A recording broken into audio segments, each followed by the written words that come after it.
Hola, bon dia, benvinguts a aquesta nova jornada dels esmorzars del Consell. Avui tenim com a tema, considerem des del Consell que és un tema molt interessant per lo que representa tant pels animals com pels éssers humans i per la salut de tots. I es diu, el títol és Quan els animals són teràpia. Animals i salut humana, un vincle vital. Bé, sembla un títol molt ambiciós pel contingut, però en el fons el que volem avui és aclarir certs temes en quant a si els animals són o no una cura per alguna malaltia, si els animals es poden receptar o no, temes que la societat entén com a, diguem-ne, com a fàcils, senzills i que realment tenen una complexitat que intentarem avui aclarir.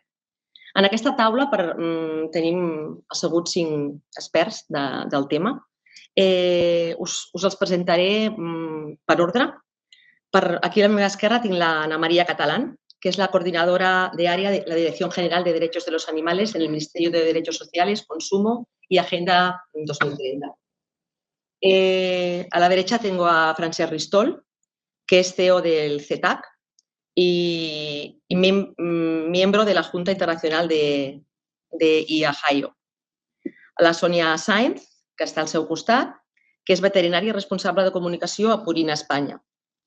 El Jaume Fatjó, veterinari càtedra Fundació Affinity de la UAB, de la Universitat Autònoma de Barcelona.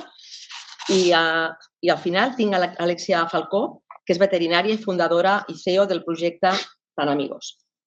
Cadascú d'ells té, evidentment, coneixements sobrats d'aquest tema i experiència molt concreta en temes que avui tractarem. Però com que el títol és ambiciós, com deia, i és Quan els animals són teràpia, anem a preguntar primer al Francesc per tal de definir els termes què són els gossos de teràpia i què són, en aquest cas parlem de gossos, bàsicament, gossos de teràpia i els gossos d'assistència. Quina diferència hi ha i més que res, quina diferència hi ha?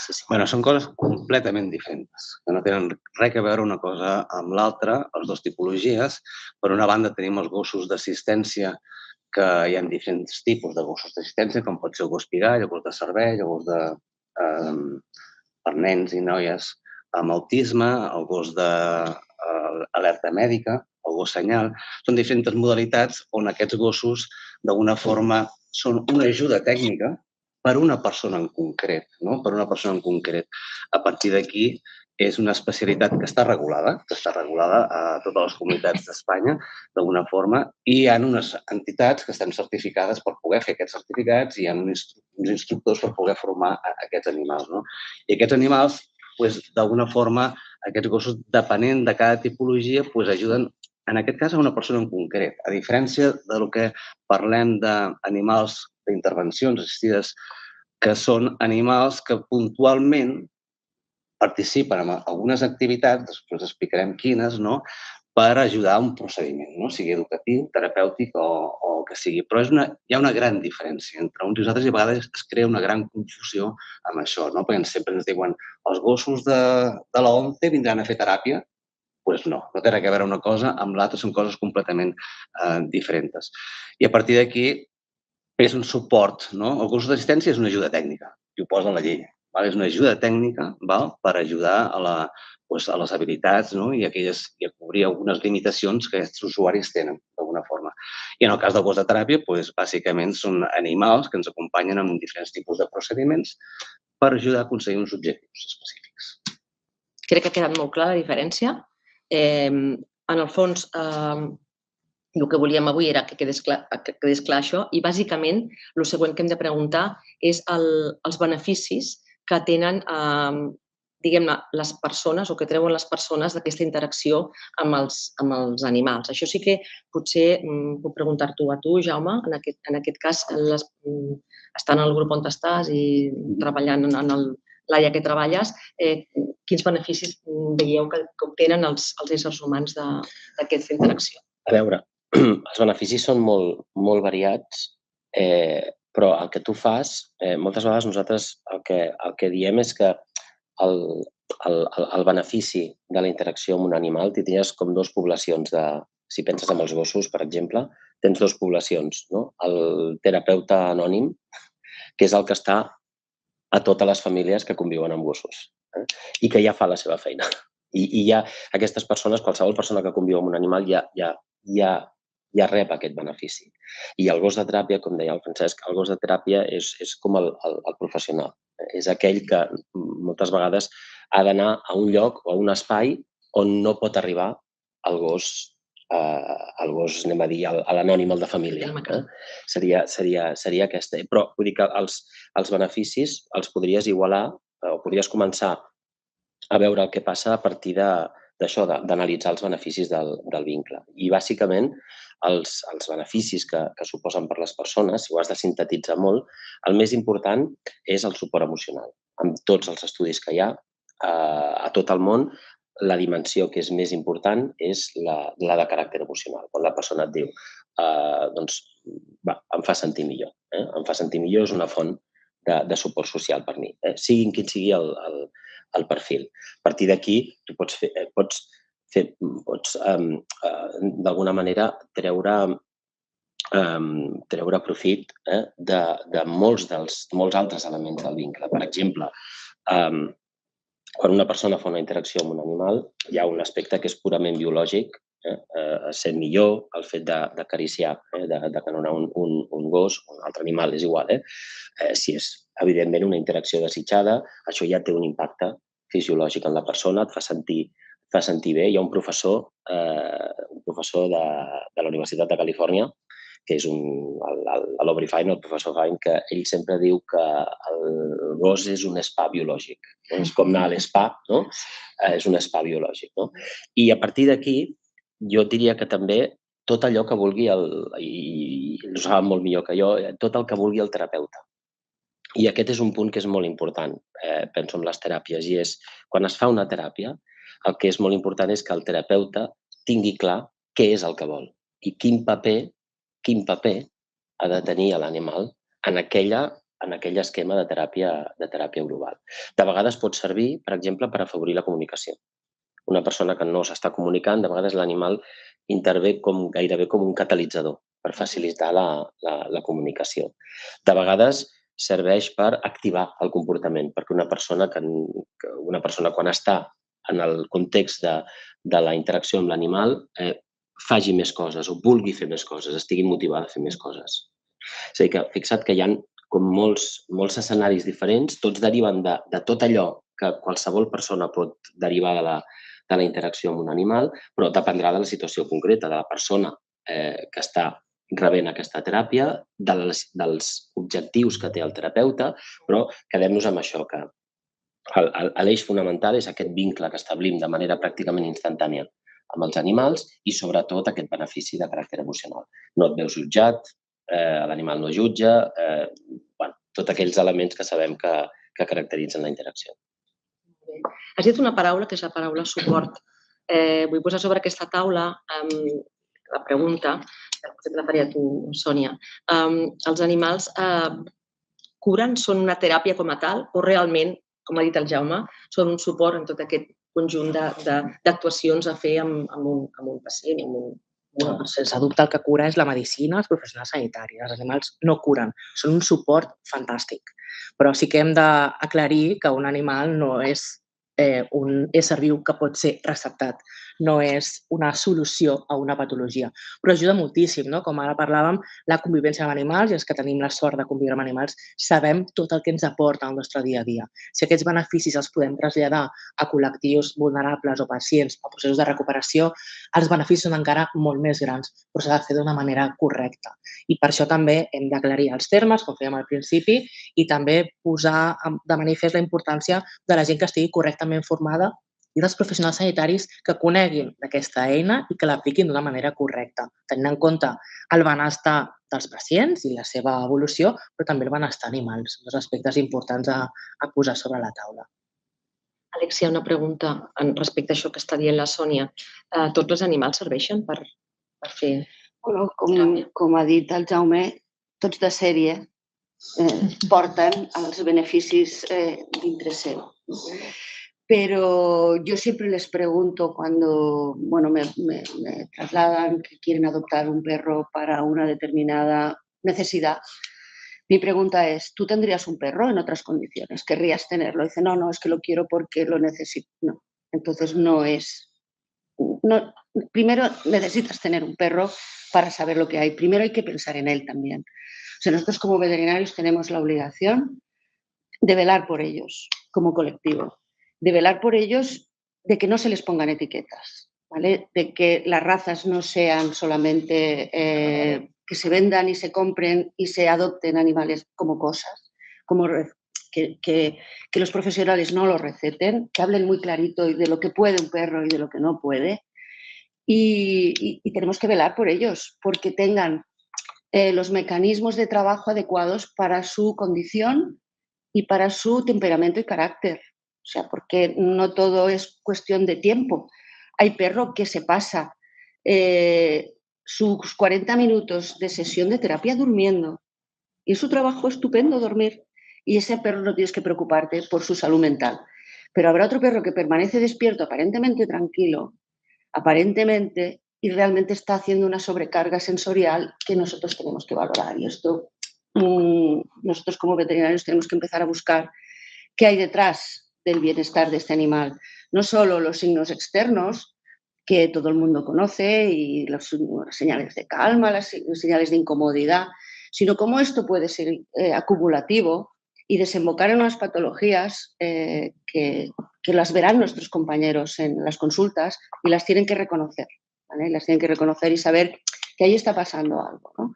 Entonces, que no sea, pues tenemos mucho trabajo que hacer para reivindicar su papel como parte muy importante de todo este mundo que se ha creado alrededor del bienestar y de una sola salud y un solo bienestar y la ayuda, sino también pensar en ellos, que nos necesitan ahora para que regulemos todas estas posibilidades.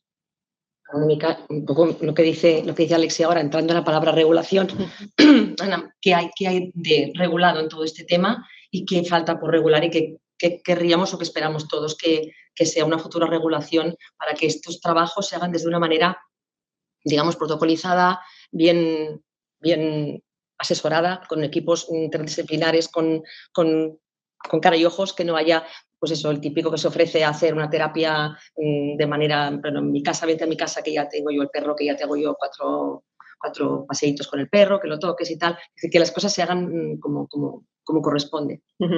Pues en cuestión de normativa, volvemos un poco al principio, la primera pregunta, en la que diferenciamos los perros de asistencia a perros de terapia.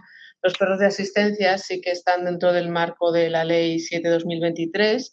Entonces, aunque todas las comunidades autónomas ya tenían desarrollado su normativa, sí que se desarrolló y se publicó un Real Decreto a nivel nacional que establece determinadas condiciones que son generales para toda España en relación a este tipo de perros. No pasa lo mismo con los perros de asistencia, porque todos los perros, un grupo de perros destinado a actividades profesionales, entre los que se incluyen los perros de asistencia, están fuera del ámbito de aplicación de la ley. Entonces, mientras no estén en el ámbito de aplicación de la ley, pues a nivel nacional, por lo menos, no podemos desarrollar normativa en este sentido, que pues sería deseable que pudieran estarlo. Lo que sí que os puedo decir en temas de formación, que se está empezando a trabajar en una cualificación profesional para técnicos de terapia asistida con animales, y en esta formación ya se incluyen algunos aspectos como los que ha señalado Alexia, a la hora de utilizar un perro, qué condiciones tiene que tener, que el técnico sepa valorar también las señales de estrés a la hora del trabajo, etcétera. Y pues es un principio para tener un poco algo más controlado este tema. Y ya por último, en relación a que todos los animales son terapeutas, los animales que viven en nuestras casas, en ese sentido, yo lo comparto porque además como persona que tiene animales me beneficio de ellos en ese sentido, pero también hacer un poco hincapié que no todo vale, y en ese sentido, a nivel del ciudadano, con todo el desarrollo de la Ley 7/2003, uno de los requisitos, por ejemplo, es el curso, que ha tenido así como mucha repercusión, y el objetivo del mismo, en el fondo, es hacer reflexionar a la gente hasta qué punto estás preparado para tener un animal de compañía, porque los beneficios se obtienen cuando a su vez el animal está en buenas condiciones. Y es un poco no crear falsas expectativas, ¿no? Que viene en relación a lo que tú decías, que no todo vale. Es un poco reflexionar hasta qué punto tú tienes las condiciones y qué tipo de animal también te casa con tu forma de vida. Pensar un poco a la gente antes de hacer este paso. Porque esto al final, cuando un perro, no, mira, quiero este tipo de perro porque me va a venir muy bien para tratar un aspecto X o porque en casa tenemos un niño con TEA, pues este perro muy probablemente acabará en una protectora abandonado. Porque estas personas no son conscientes de la responsabilidad que conlleva tener un animal. Y esto es lo que hay que prevenir. Un perro, que tengas un perro adorable, no quiere decir que tengas un perro de terapia en casa. Mi perra es maravillosa, pero no es una perra de terapia. Jaume lo puede decir mejor que yo, pero es una de las principales causas de abandono. Sí, te iba a preguntar exactamente ahora, el tema este de qué tipo de animales, o qué características, tú como experto en comportamiento, qué características tiene que tener un animal para trabajar, o sea, cómo se valoran, quién las valora y cómo se pone en práctica. Y fíjate, un comentario de lo que estabais comentando, ¿no? Que realmente, el bienestar es algo que antes no se valoraba y ahora cada vez le damos más importancia. Y ya en los perros que viven con familias, es algo a lo que cada vez se le da más relevancia. Solo por darte un dato, no hay una correlación directa entre el beneficio que la persona percibe y la calidad de vida real del animal. Es decir, muchas veces sí que hay un buen encaje, es decir, la persona que es feliz con la relación tiene un animal que es feliz también, vamos a decirlo así, con la relación, pero muchas veces esto no tiene por qué cumplirse. Una persona puede estar muy satisfecha y tener mucha percepción de beneficio, sobre todo de carácter emocional, pero cuando tú miras, esto se ha investigado, cuando miras los indicadores objetivos, directos de calidad de vida en el animal, no necesariamente se corresponde. Entonces, lo que decías, Ana, es importantísimo, es despertar conciencia, despertar poner, digamos, sacar a flote esta realidad y decirle a la gente que tú estés bien no quiere decir que tu perro o que tu gato estén bien también, ¿no? Y esto lo podrías trasladar al animal de terapia. ¿Qué pasa? El animal de terapia está, digamos, o se ve expuesto en muchas situaciones a situaciones que no son convencionales por la persona que está involucrada en la terapia, por lo que comentabas antes, por la duración de la sesión, aunque eso se tiene que ajustar siempre a las condiciones del animal, pero en cualquier caso, vamos a decir, de la misma manera que no todo el mundo puede hacer esquí de montaña o que no todo el mundo puede, pues en esto ocurre lo mismo. Entonces hay una serie de características, yo no te las centraría, me puedes corregir, pero no las centraría en una raza. Yo pienso que lo que se tiene que evaluar es el individuo. Y aquí tendrías que diferenciar dos cosas. Tendrías que diferenciar el patrón de comportamiento que tiene este animal en un momento determinado, que es algo a lo que le damos mucha importancia, ¿no? Pues bueno, cómo actúa frente a personas desconocidas, cómo actúa frente a otros perros, cómo actúa frente a lugares que no conocen. Pero eso tiene mucho que ver con algo que está debajo, que es el temperamento, es decir, el equivalente a la personalidad.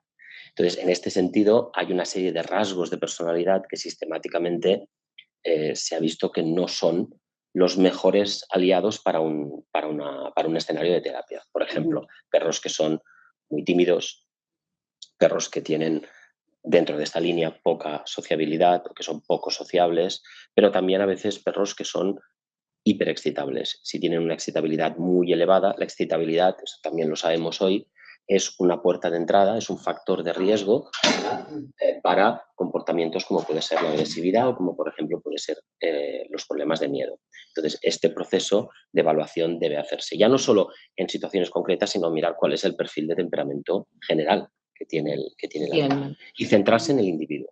Bueno, esto estamos todos de acuerdo, que no hay razas concretes, son individuos. Sí, Sempre hemos... totalmente de acuerdo. I aquesta la pregunta que ara t'ho volia preguntar a Francesc i a l'Alexia també. Vosaltres penso que sou pioners, si no tinc mal entès, amb tenir una unitat de canina a un hospital, en aquest cas al Sant Joan de Déu. Jo crec que és una és superimportant saber com trieu els animals i com... Més que res perquè la gent conegui això que deia el Jaume ara, no? Que no tots els animals són vàlids. Mira, jo m'agradaria anar una miqueta endarrere, perquè crec que té que quedar molt clar, perquè tenim molta gent que ens està mirant. I el títol aquí ens diu quan els animals són teràpia. Llavors, tots sabem que conviure amb un animal a casa, com un animal de companyia, ens aporta beneficis. Això està claríssim. Però això no converteix que l'animal sigui ni metge, ni terapeuta, ni coterapeuta, ni que faci teràpia. És a dir, l'animal ens aporta molts beneficis amb una unitat familiar, no parlo de teràpia, unitat familiar sempre i quan hi hagi un vincle saludable entre la unitat familiar i l'animal, perquè aquí jo he vist estudis que s'han presentat on ens diuen que un tant per cent, quasi el 100%, ens diuen que les famílies es beneficien d'alguna forma de conviure amb un animal de companyia, ja no només gossos, animal de companyia, però la meva gran pregunta és: i aquests animals de companyia que viuen amb aquesta gent es beneficien de conviure amb aquesta família o estarien millor amb la família del costat, d'alguna forma? Això és un tema de benestar animal molt important. No és simplement cobrir les necessitats bàsiques del gos, sinó respectar les necessitats de l'espècie, sigui gos o sigui gat, d'alguna forma. I aquí el que estem veient a nivell general és que ens prescriuen gossos. Tens un nen amb autisme? Compra-li un llaurador. Això se sent, això és... I ve per prescripcions psiquiàtriques. Molts casos ens arriben, no, és que el psiquiatre m'ha dit que compri un llaurador. Perdó? És a dir, els gossos i els animals no fan teràpia.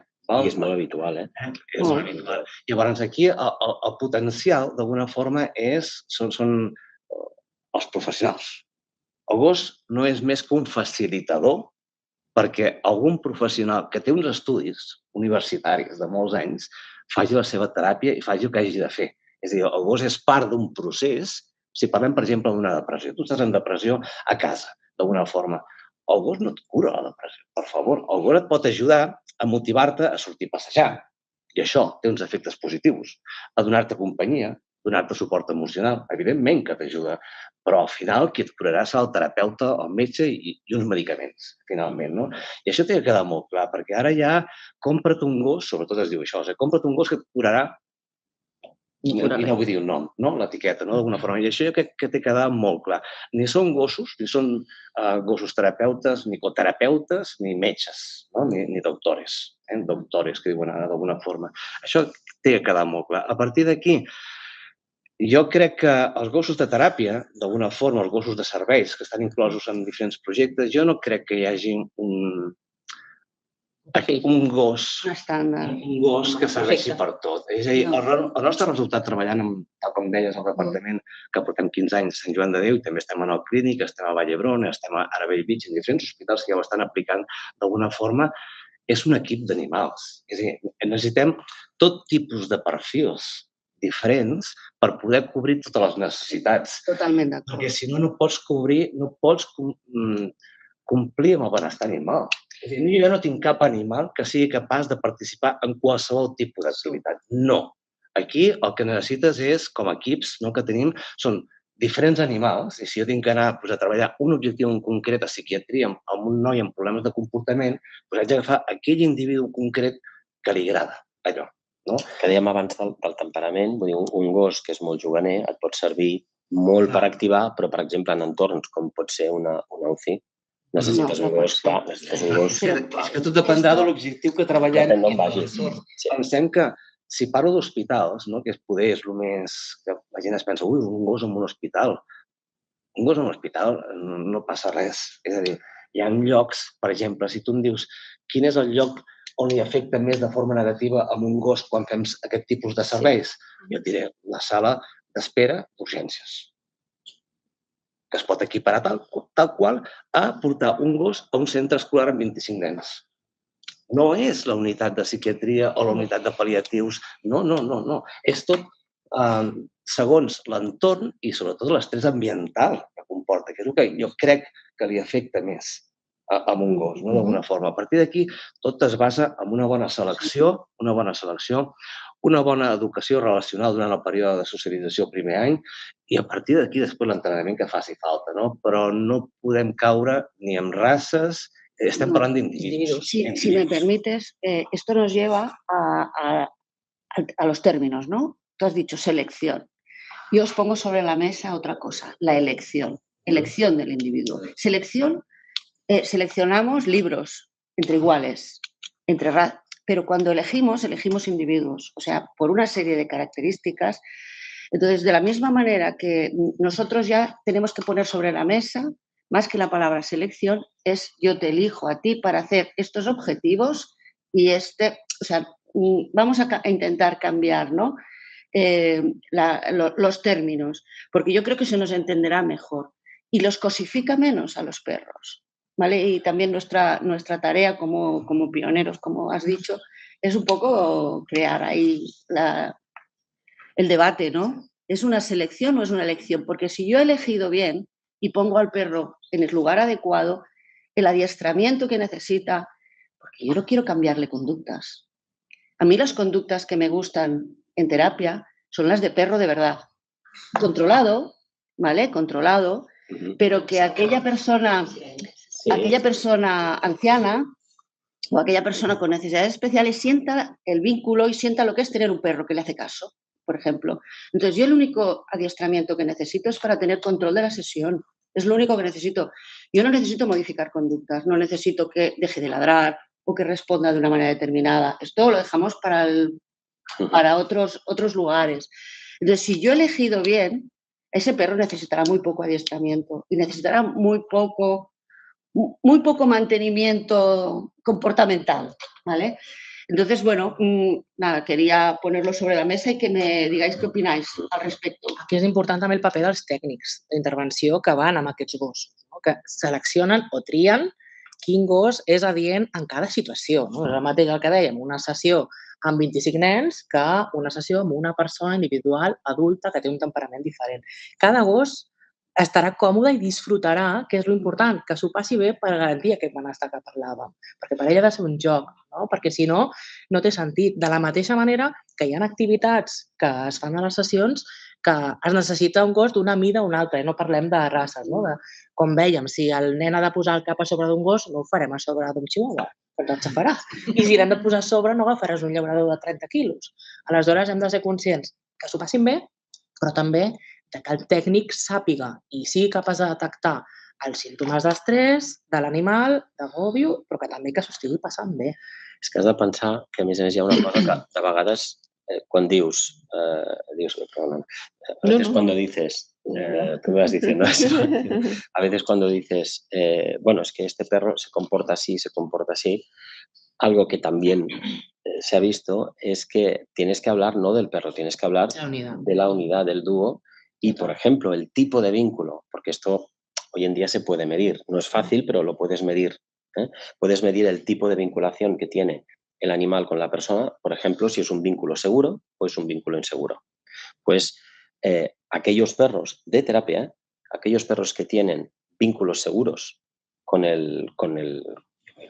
la persona, te decía, con la persona con la que conviven, porque tiene que ser así, ¿no? O sea, el perro que tiene un vínculo seguro o el perro que tiene un vínculo inseguro se comporta en general de forma distinta, ¿no? Y tiene una calidad de vida distinta, pero es que también se comporta de manera distinta dentro de la sesión de terapia. Es decir, que a veces ya no puedes aislar al perro, tienes que pensar en el comportamiento del perro, el equilibrio del perro, pero también qué calidad tiene la relación y el vínculo que tiene con el conductor, con el cuidador, como le queráis llamar.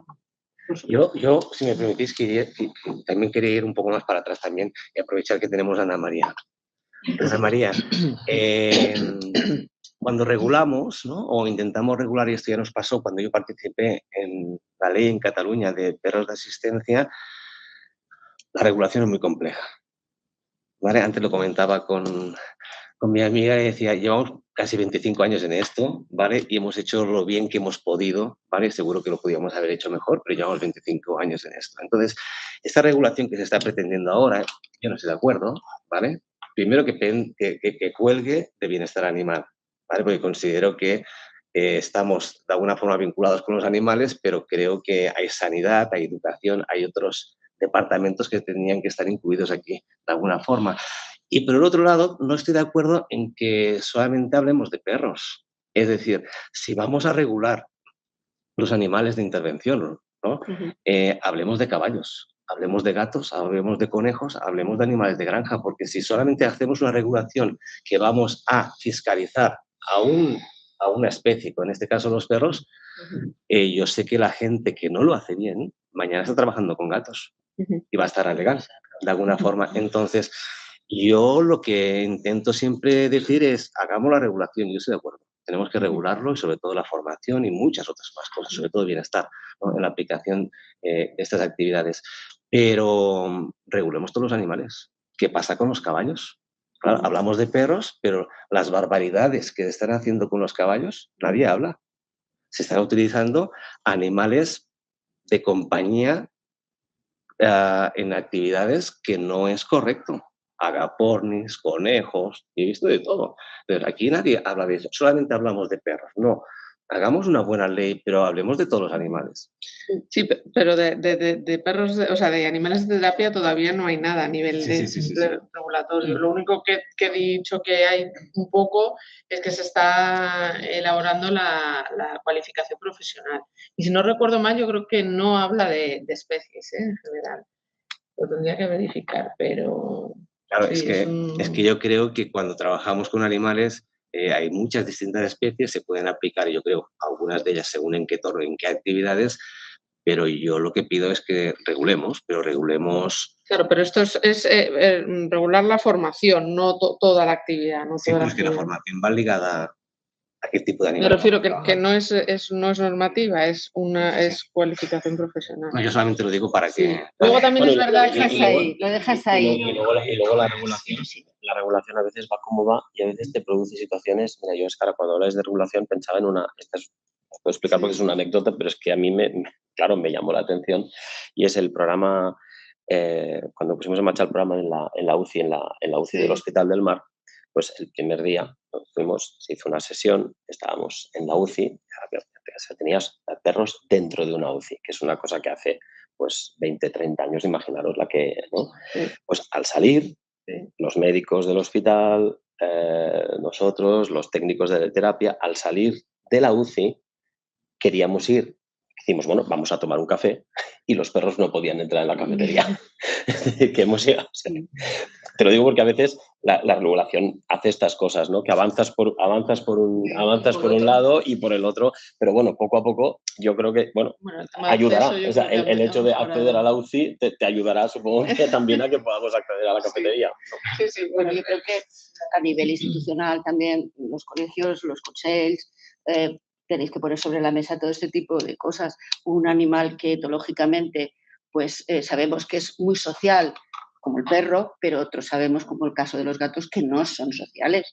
O sea, tú puedes tener un gato de terapia, un individuo, pero gatos, o sea, no es propio o insectos palo. O sea, es que me da igual.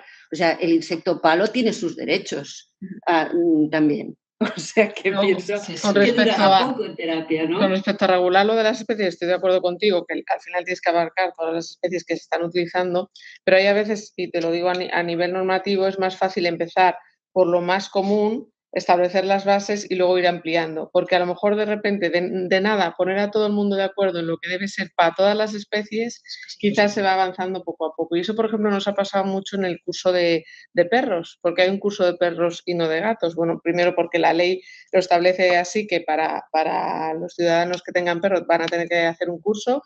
Ya se verá si se desarrolla para otras especies y, por ejemplo, el tema de abandono de gatos, esterilización e identificación está muy verde a nivel ciudadano. O sea, es necesario un curso de gatos. Y nosotros vemos esa necesidad, pero claro, es más fácil empezar por lo más sencillo, lo más común, lo más conocido y luego una vez teniendo esa experiencia de cómo funciona, aplicarlo a otras especies. Entonces, pues muchas veces a la hora de abordar un tema nuevo es como pasito a pasito, pero estoy de acuerdo contigo. Y luego, escuchándoos a todos, también quiero poner sobre la mesa que es un sector muy complicado de legislar, porque, por ejemplo, habláis por el individuo, o sea, es muy difícil, creo, establecer por normativa lo que sí, lo que no. Entonces, bueno, pues luego está el terapeuta, está el profesional, como has dicho tú, que sea el psicólogo, el médico, o sea, que hay que tener muchos factores en cuenta, el bienestar del animal, el técnico que lo haga bien, el profesional involucrado, con lo cual es un reto, ¿eh? Es un reto. Bueno, era un poco la pregunta que quería lanzaros ahora. ¿Qué clase de equipo interprofesional tiene que necesita? ¿Qué clase de equipo necesita un grupo de terapia? Es que esto va a depender del tipo de programa que hagamos, ¿no? Actualmente la terminología está cambiando. Se hizo una propuesta desde Ohio, hicimos una propuesta después de tener un grupo de 50 especialistas a nivel mundial. Han hecho una terminología totalmente nueva, ya está publicada, pero está en fase de revisión final, porque hemos detectado algunas cosas que tenemos que trabajar. Lo que antes llamábamos intervenciones asistidas con animales, ahora se llama servicios asistidos con animales. Hasta ahora hemos tenido los programas tipo terapia asistida con animales, donde la participación de un profesional del área de la salud es obligatoria, si no, no le puede llamar terapia. Después tenemos lo que es educación asistida con animales, que tiene que haber un profesional de la educación. Cuando hablo de un profesional, es decir, con una formación académica para hacer educación o para hacer terapia, del ámbito que sea de alguna forma. Y después tenemos lo que son actividades asistidas, que son actividades lúdicas, motivacionales, donde simplemente lo que vas es a pasar un rato bien que la gente, y también aportar los beneficios. En este caso, solamente lo puede hacer lo que llamamos un técnico. Solo un técnico. Pero en los otros formatos tiene que haber un profesional biotécnico de alguna forma o un profesional técnico. Porque claro, a mí a veces me dicen, no, es que yo soy psicólogo y trabajo con perros. Bueno, ¿y qué formación tienes tú de perros? Ninguna. Pues muy bien, tú sabrás de psicología, pero de manejo del perro, no. Y el técnico para mí es lo más importante de todo esto, porque es la persona que va a convivir con el perro, que va a manejar, el que va a estructurar las sesiones y va a poner a disposición de estos profesionales ese facilitador. Entonces, a veces no se le da la importancia al técnico cuando yo creo que es el que vela por todo, porque estructuramos las sesiones para garantizar el bienestar animal, para que sean fluidas y conseguir unos objetivos. Y eso lo trabajamos con otros profesionales, ¿no? Entonces, depende del tipo de programa. Pero esto, como comentaba, va a cambiar, ha cambiado ya se ha publicado, porque consideramos desde Ohio que estas simples terminologías, había muchas cosas que aquí no aparecían, ¿no? No aparecían. Y lo que se ha hecho es hacer una extensión de la terminología mucho más precisas para cada tipo de actuación y relacionado con los profesionales.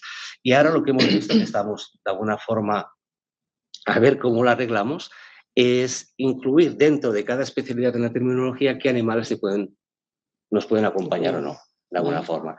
Porque, claro, si pensamos desde Ohio a nivel global, a nivel mundial, nos encontramos con muchas diferencias culturales, ¿no? Entonces, por ejemplo, ayer lo hablábamos en reunión, ¿qué es un PET? ¿No? Lo que llaman PET, animales de compañía en Estados Unidos. Y decía, no, es que solamente los PETs pueden trabajar en intervenciones y los animales de granja, ¿no? No queremos trabajar con animales salvajes de alguna forma. Claro, en Estados Unidos me decían, ojo, francés, porque un PET en Estados Unidos puede ser un animal domesticado que vive en una casa. Y esto puede ser un león. Y hay países que conviven con animales salvajes, están considerados como pets. Entonces, aquí lo que estamos intentando ahora con esta nueva terminología es decir, bueno, en este tipo de actividades podemos utilizar este tipo de animal, estos no, de alguna forma. Por eso se ha quedado un poco parado esa terminología. Pero básicamente hay diferentes tipos de actividades con diferentes objetivos muy específicos y diferentes profesionales, ¿no? Está el coach también, asistido por animales. Bueno, y cada vez esto está abriendo más. Están utilizando de alguna forma programas en recursos humanos, a nivel empresarial, con los animales. No solamente todo es terapia, de alguna forma, que es otra cosa que tenemos que hablar. Cuando hablamos de la terminología perro de terapia, esto es un error. Esto es un error que hemos hecho todos desde hace 25 años, porque no tiene ningún sentido decirle, vas a hacer una actividad educativa en un colegio que vas con un perro de terapia. ¿Qué tiene que ver un perro de terapia en una escuela cuando estás trabajando temas educacionales, ¿no? De alguna forma. Pero bueno, poco a poco, ¿no? Con estas normativas tenemos que ir intentando, de alguna forma, globalizar estas terminologías y ponernos un poco de acuerdo, ¿no? Y ver muy bien qué función tiene cada personaje profesional, ¿no? A veces me dicen, no, es que hay los profesionales y los técnicos. No, es que los técnicos son profesionales. Claro.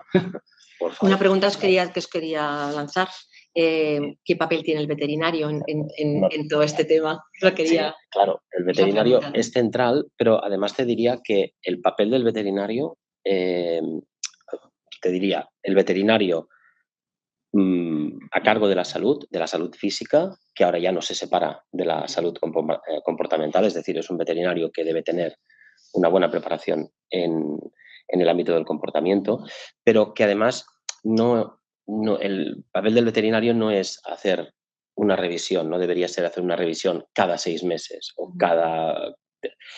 tiene que tener un papel de monitorización, no te diría constante, pero casi constante. Solo por darte una idea, solo por lanzarte un dato, se estima que en animales que muestran problemas de comportamiento, entre un 30 y un 70%, depende de dónde lo mires, tienen problemas de dolor que no se han identificado.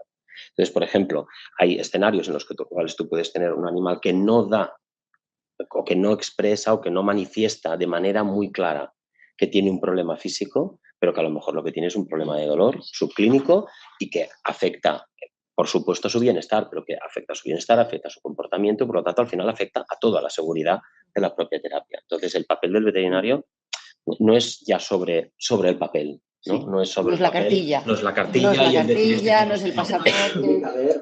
tiene que haber una implicación, una interacción. Totalmente. Debe conocer perfectamente cómo se desarrolla el día a día de ese animal. Qué tipo de actividades hace, cómo las hace, qué tolerancia tiene, si se cansa, si no se cansa. Esto, bueno, me ocurre con nuestros perros de terapia. Yo, cuando me dicen que está raro, hay que estar muy atento. Hay que buscar por qué. Hay que buscar por qué, porque un cambio pequeño, dices, uy, hoy se ha cansado antes. Aquí hay que buscar por qué, hay que saber por qué se ha cansado antes. Entonces, los veterinarios tenemos que aprender mucho de lo que hacen estos animales en su día a día, para poder tratarlos luego en las consultas de manera adecuada. Por esto hay una cosa importante que yo creo que también estamos motivando desde AIAHIO, es que hemos hecho unos protocolos, bueno, hemos diseñado de alguna forma cómo hacer investigaciones en este ámbito, que es un documento público que compartimos con todos los investigadores para decir, mira, nosotros pensamos que las investigaciones dentro de esta área deberían ser en este formato, ¿vale? Como estándar de alguna forma. Y una cosa que queremos incluir y que hemos incluido de alguna forma es contemplar en las investigaciones qué pasa con los animales. No solamente busquemos el objetivo que hemos alcanzado con un niño con autismo. Mira, hemos trabajado esto y ha pasado esto, pero ¿con qué perros lo hemos hecho? ¿Qué ha pasado con los perros, de alguna forma? Esto no se contempla en muchas investigaciones y creo que es muy necesario, porque, claro, a veces te dicen, yo he trabajado con un perro en autismo y no funciona. ¿Perdona?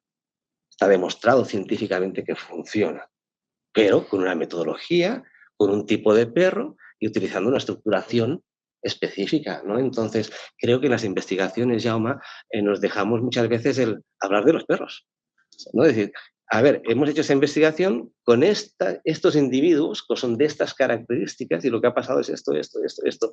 Ojo, porque si lo replicas y no se cumplen las mismas características, puede ser que varíe totalmente la investigación. Por eso es importante que cuando se hace investigación, es decir, y esto, por ejemplo, ya no es solo el papel del investigador, el papel, por ejemplo, de los comités de ética. Es decir, yo creo que ahora sería prácticamente impensable poder poder tener un protocolo de investigación, ¿no? Asociado a un programa de terapia que pase por un comité de ética y que no se divida. Y yo te lo puedo decir por experiencia propia, se dividen y se valora por los expertos del comité en bienestar y en salud humana y los expertos en bienestar animal, porque es lo que decía él, es lo que comentabas, Sánchez, que tiene que garantizarse el bienestar del animal. Y aquí sí que ha habido ha habido un cambio importantísimo en los últimos años en el ámbito del bienestar animal y ya no solo en terapia, pero ha habido un cambio. Hace unos años, pues lo que nos preocupaba era los indicadores negativos de bienestar. Nos preocupaba cuando veíamos una señal que nos indicaba que un perro, que cualquier animal no estaba bien. De aquí pasamos a plantearnos, en esa situación determinada, Vale, me interesa ver si hay indicadores negativos de calidad de vida, pero también quiero ver los positivos. Es decir, yo quiero ver que el animal está experimentando emociones positivas. Ahí está, ahí lo has dicho, calidad de vida. Y casi te diría la tercera etapa, que es en la que estamos ahora y que se tiene que aplicar allí donde haya un perro o un animal. Es una etapa en la que ya miras el conjunto. Es decir, al final no es solo cómo está el perro durante la sesión de terapia, es cómo está ese perro en su día a día. Es decir, al final es un perro y tú tienes que garantizar que tenga una buenísima calidad de vida general y luego, evidentemente, cumplir unos criterios muy estrictos de control durante la sesión. Pero digamos que eso también ha cambiado. Antes nos centrábamos, bueno, en una etapa en que no nos centramos en nada.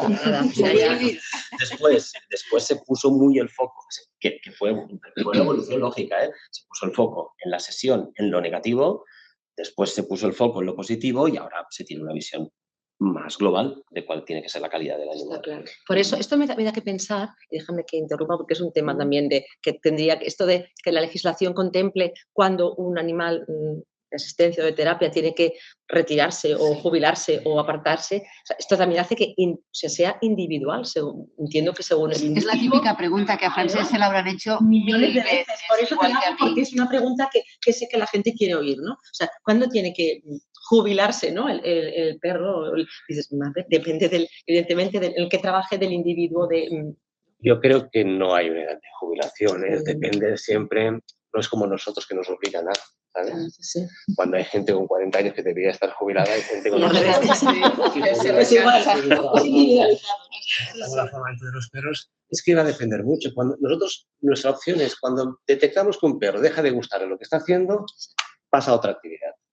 Sí, así es. Y a veces son 2 años o a veces son, pues mira, tengo una que tiene 17 años, que una vez cada 15 días me la llevo a un programa para que nos acompañe. Te la tienes que llevar, no es el título que lo pide, ¿vale? No hace nada, pero viene con nosotros. Vienen y se tumban. Los geriátricos es de esto. Es su vida, acompañar al guía, realmente es su motivación, es su modo de superar, es que funciona así. No está trabajando, pero mira, dejamos que nos acompañe. Entonces, yo no me atrevo a decir, y tampoco en perros de asistencia, que dicen, a los 9 años se tienen que jubilar. Cuando hay una valoración, tiene que haber una valoración veterinaria, yo creo, veterinaria y también desde el punto de vista de la etología, que tiene que definir en qué momento sí o no. Pero es muy fácil, cuando un perro te dice no quiero, y eso es que te lo dice muy claro. Yo tengo perros que han trabajado muy bien y a los 2 años han dicho, ¿qué está pasando? Lo pruebas, haces unas pruebas y dices, fuera, a agility, a otra cosa que con eso ya no le gusta, ¿no? De alguna forma. Aquí el problema está en que, claro, si tú eres una entidad y tienes un equipo amplio de perros tal y cual, pues esto es muy fácil, ¿vale? Pues dices, mira, otra cosa, pam, calidad de vida para el perro y tenemos todo el equipo. El problema está cuando hay una persona que trabaja con su propio perro y no tiene más. Claro, este perro hace de todo. Y este va a aguantar porque solamente hay este individuo trabajando con esta persona en concreto. Por lo cual, me repito a lo que decía antes, tener un equipo de perros amplios, yo creo que podemos decir que podemos garantizar el bienestar de los animales que están trabajando en equipo. Esto es un trabajo de equipo. Uno solo no puede ir. Por lo cual, edad de jubilación, cuando ellos decidan. Y hay lo normal es lo que dice Francesc, que haya una prejubilación. O sea, tú empiezas a notar o diagnosticas alguna patología que ya dices, uy, esto ya... Y empiezas a bajar el ritmo y el animal quiere seguir. Y hay algunos que pasan un par de años de acompañantes y de oyentes, sin estar en primer plano, pero porque para ellos salir a trabajar por la mañana y acompañar y montarse en el coche, ir con sus amigos, es que es su manera de funcionar. Claro, es que a veces dicen, ¿cuántas horas puede trabajar un perro? A veces me preguntan otra cosa, ¿no? Pues mira, yo te digo una cosa, cuando nosotros en el caso del departamento de San Joan de Déu, los perros están en posición 4 horas. En posición quiere decir que llegan a las 9:30 de la mañana y se van a la 1:30. Pero estar en posición quiere decir que están en su entorno, en el departamento, tranquilos, relajados, durmiendo y que igual están activos 1 hora, 1:15 durante toda la mañana. Claro, ¿es correcto o no es correcto? No lo sé, yo creo que sí, ¿vale? Porque si no, este perro estaría en casa, solo, no sé qué haciendo, jugando con un Kong.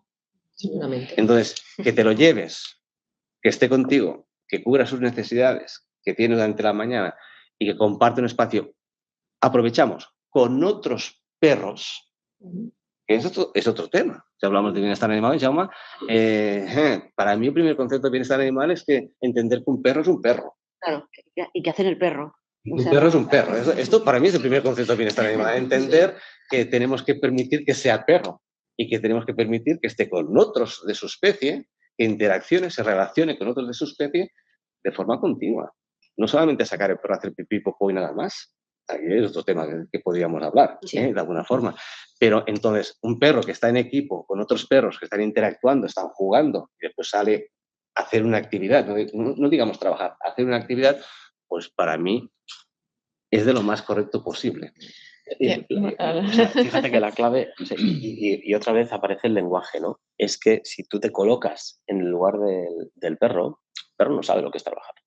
No existe el trabajo en el lenguaje canino. Es decir, el perro no sabe lo que es trabajar. El perro lo que al final hace es, yo me despierto por la mañana y hay momentos en que puedo hacer cosas que me gustan, que son compatibles con mi comportamiento, con mi especie, interactuar con otros perros, jugar, a veces me dan un premio.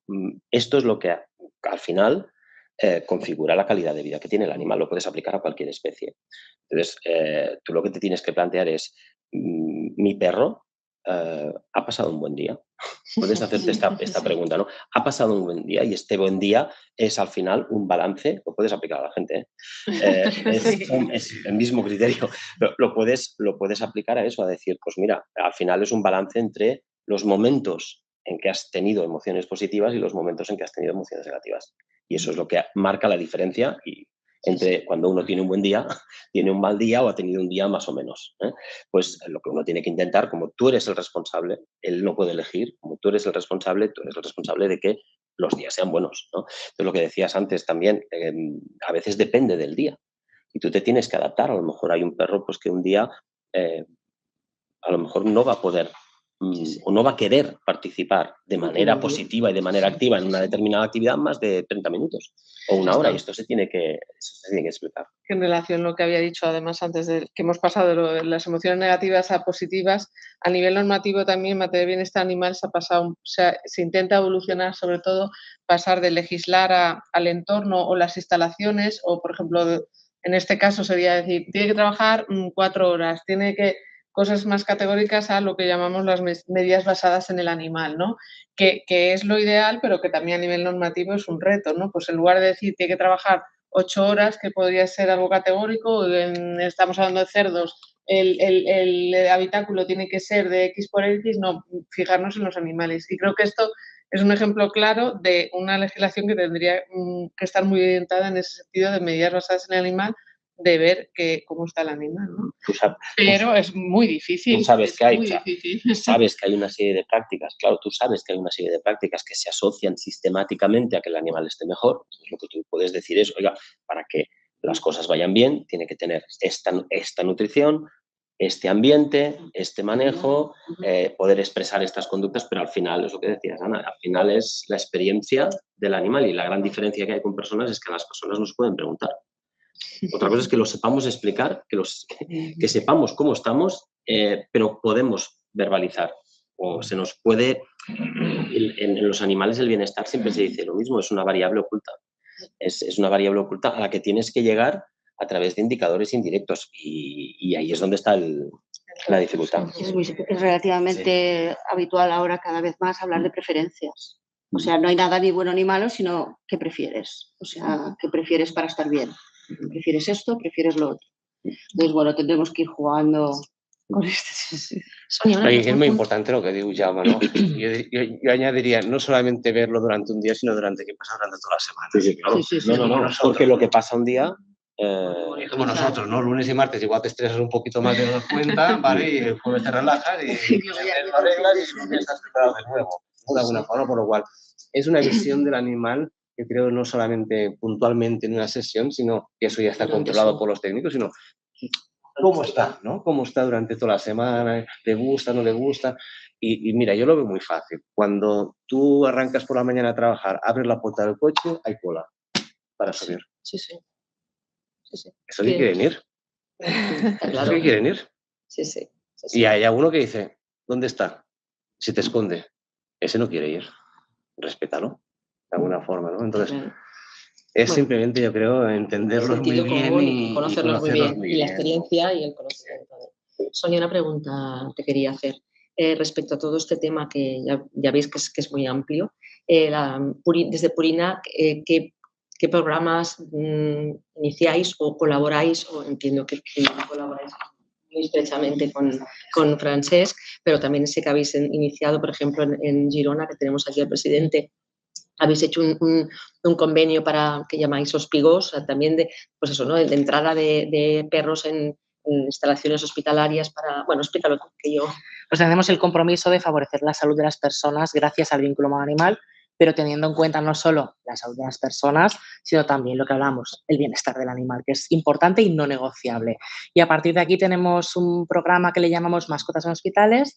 Por un lado, fomentamos la investigación científica, patrocinando estudios en diferentes áreas y diferentes hospitales, y también velando por estas buenas prácticas y que se ponga en el centro la figura del técnico correctamente formado, para evitar este intrusismo, ¿no? Porque yo quiero pensar que con muy buena fe mucha gente pues quiere hacer sesiones de interacciones, pero tiene que estar correctamente formada. Para ello tenemos este apoyo de la investigación científica, que yo siempre digo de broma, soy veterinaria, pues trabajo en Purina, adoro los animales, tengo una credibilidad limitada hasta cierto punto, porque me mueve esta pasión, vamos a utilizar los datos científicos, que son muy importantes. Y cuanta más ciencia, mejor. Y tenemos que seguir apoyándonos entre todos los responsables de los sectores para que esto sea más y demostremos con datos objetivos lo que sabemos, que la vida con los animales es mucho mejor. Y a partir de aquí, de esta ciencia, también hemos decidido seguir promoviendo la presencia de animales en el ámbito hospitalario. Y uno de los puntos importantes es formar los profesionales sanitarios, que son clave en estas unidades, para que acompañen la parte terapéutica. Muchos médicos, psicólogos, fisioterapeutas saben que hay beneficios, pero no saben cómo se tienen que hacer. Entonces hemos lanzado la alianza Purina Terapia Animal para formar a profesionales sanitarios de qué son las intervenciones asistidas con animales, para que las conozcan de primera mano. Y en el caso de que quieran evaluar en sus propias instalaciones una implementación a nivel piloto, les ayudamos a este proceso. Francesc nos ayuda también como asesor externo para evaluar los programas con diferentes entidades locales, a poder ser, para también fomentar que entidades que trabajan correctamente pues tengan esa visibilidad y ese trabajo adicional. Y cuando los profesionales sanitarios ven en sus propios centros este beneficio de primera mano, es increíble, ¿no? Porque al final son proyectos que lo que queremos es que en el momento que un perro ponga una pata en un centro de salud sea un éxito y que cada vez más personas puedan tener a su disposición esta herramienta o este facilitador que les ayuda a los procesos, no solo los pacientes, los profesionales sanitarios, porque ayuda muchísimo en los procesos de recuperación.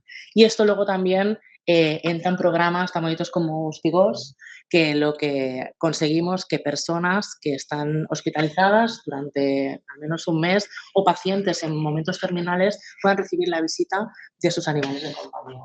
Y aquí hay un apoyo importante del Col·legi Veterinaris, que también abre esta colaboración, pero para asegurar ese miedo que muchos profesionales de la salud tienen, la zoonosis. Bueno, a ver, vamos a verlo correctamente. Esto es lo fácil. Sí, exacto. Esto es lo fácil. Entonces tenemos los expertos de salud, que somos los veterinarios, apoyando esto, pero además esa alegría o ese impacto que tiene a nivel emocional estas personas, que cuando hablamos de casos terminales, se quieren despedir de su familia al completo, y esto incluye a su perro también.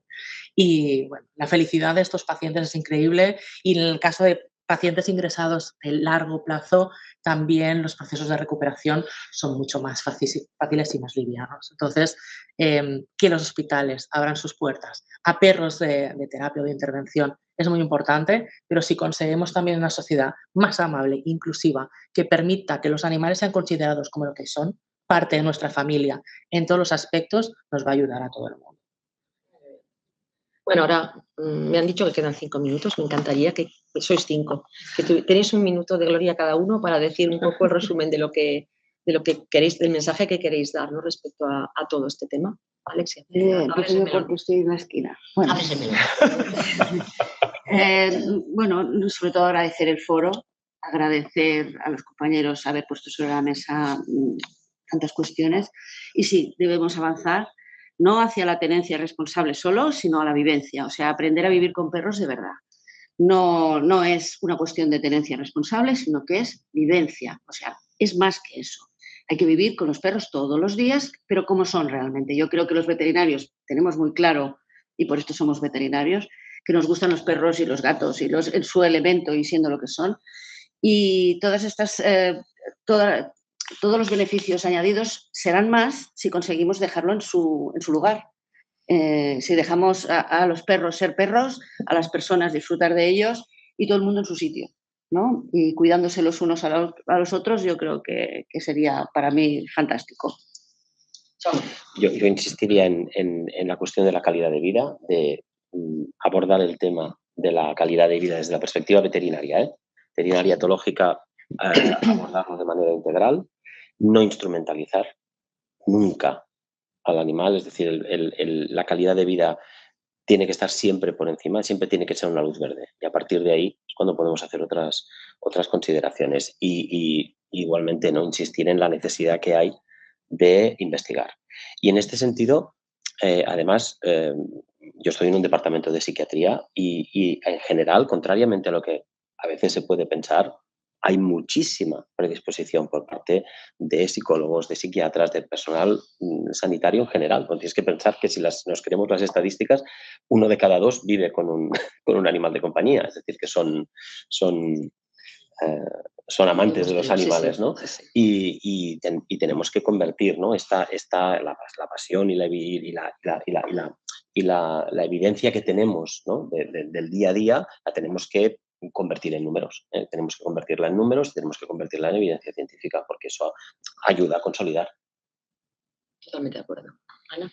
Yo, por temas de normativa, que es mi libro, no, ya solo resumir y aclarar eso, que actualmente bajo el paraguas de la Ley de Bienestar y Derechos de los Animales, pues no cabría ahora mismo una regulación, pero que eso no quita a que sean importantes estos debates, investigación, grupos de trabajo, porque es algo que va a más y está claro, y en algún momento esto tendrá que tener su paraguas normativo. Entonces, todo el trabajo que se ha hecho hasta ese momento será bienvenido, porque sea más fácil.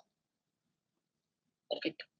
Yo solamente decir que hay 2 países en Europa, si nos miramos a nivel europeo, que es Italia y España, que somos pioneros en esto. Y a veces no nos lo creemos, pero creo que tanto Italia como España hay grandes profesionales, hay grandes entidades que estamos trabajando en esto, se han hecho ya bastantes investigaciones, ¿vale?